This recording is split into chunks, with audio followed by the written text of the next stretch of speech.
Hi, everyone. Just wanted to briefly introduce myself. Some of you might know me, some of you may not.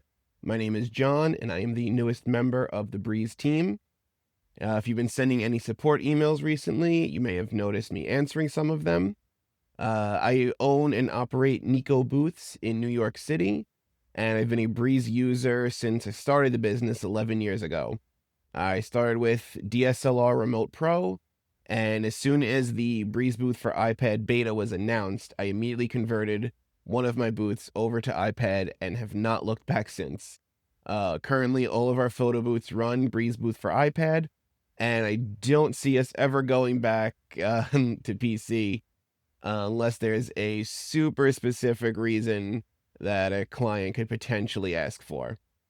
Over the next few weeks, we're going to be putting out some new YouTube content with demos and tutorials showing all that you can do with Breeze.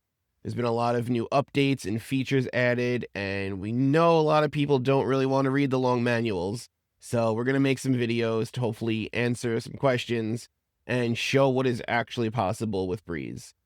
The amount of control and customization that Breeze allows is second to none. So if you haven't yet, please subscribe to the YouTube channel so you can get updates for when new videos are posted, and keep an eye on the Facebook page as we will be posting updates there also. Thanks, everyone. Bye for now.